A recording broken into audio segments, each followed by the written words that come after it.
Celia Farber points out how the mass media tradition of obsessing over the deaths of celebrities has been absent since 2021 as a clear tactic to deflect mass death by COVID shots.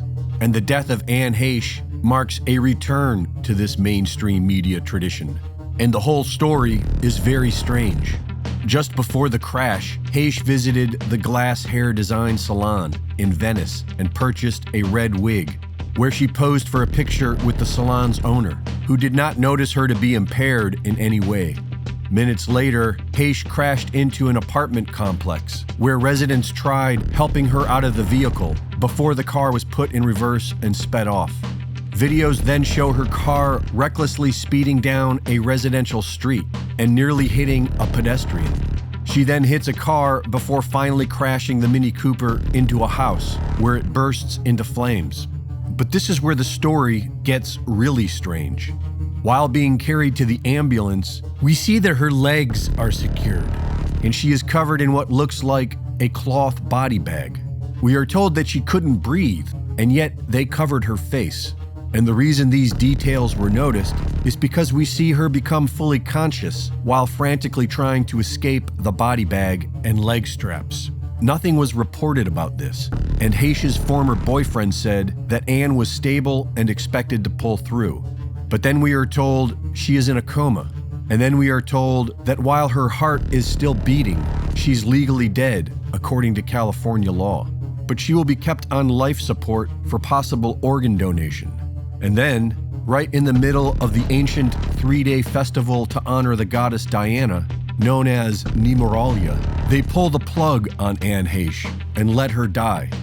This is quite similar to what happened in Paris 25 years ago on the satanic inverted Nemoralia, August 31st, when Princess Diana was looked after as she bled to death in a tunnel dedicated to the goddess Diana.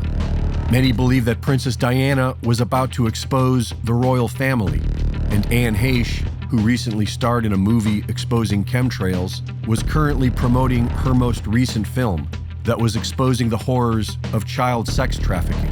Child sex trafficking, along with all human trafficking, is the biggest business in the world. The slavery business is at an all-time high, and the thugs who run it are known for their satanic rituals. Ritual murders have always been, at a base level, a form of crowd control.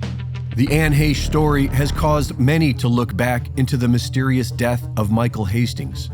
Journalist Michael Hastings had just published a story for Rolling Stone that resulted in the resignation of commander of U.S. forces in Afghanistan, and was working on a story of CIA Director John Brennan.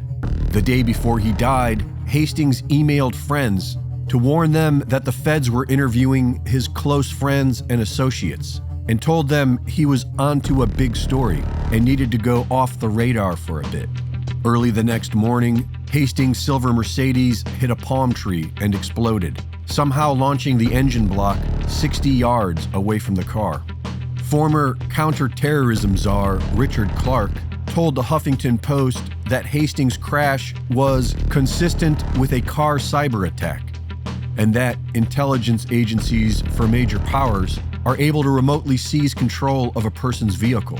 He added that if there was a cyber attack on Hastings' car, whoever did it would probably get away with it. Reporting for Infowars, this is Greg Reese.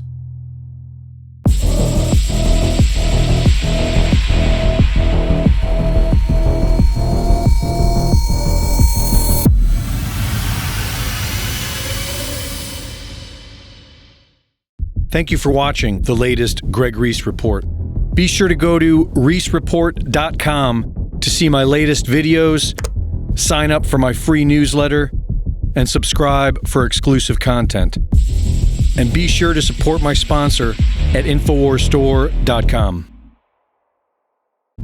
People say Alex Jones crazy. He's a conspiracy theory guy. He's a nutcase. You got these rants and all that.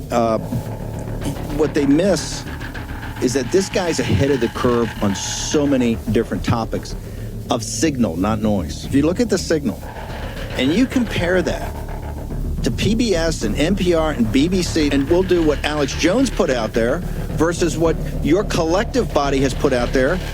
And if you're a sentient human being and just watching it, you say, well, God, Alex Jones was ahead of this. Not only that, he kind of explained it. You are one of the great thinkers of this. That is very rare. You got to go back almost to the revolutionary generation and see that. In this new book, I got to tell you, when Tony Lyons first approached me, I read this thing. I go, this is it. This is no beach read. You're not going to be flipping pages here. You're going to be having a pen out and you're going to be underlining stuff. The Great Reset by Alex Jones. Order your copy now at Amazon or InfoWarsStore.com.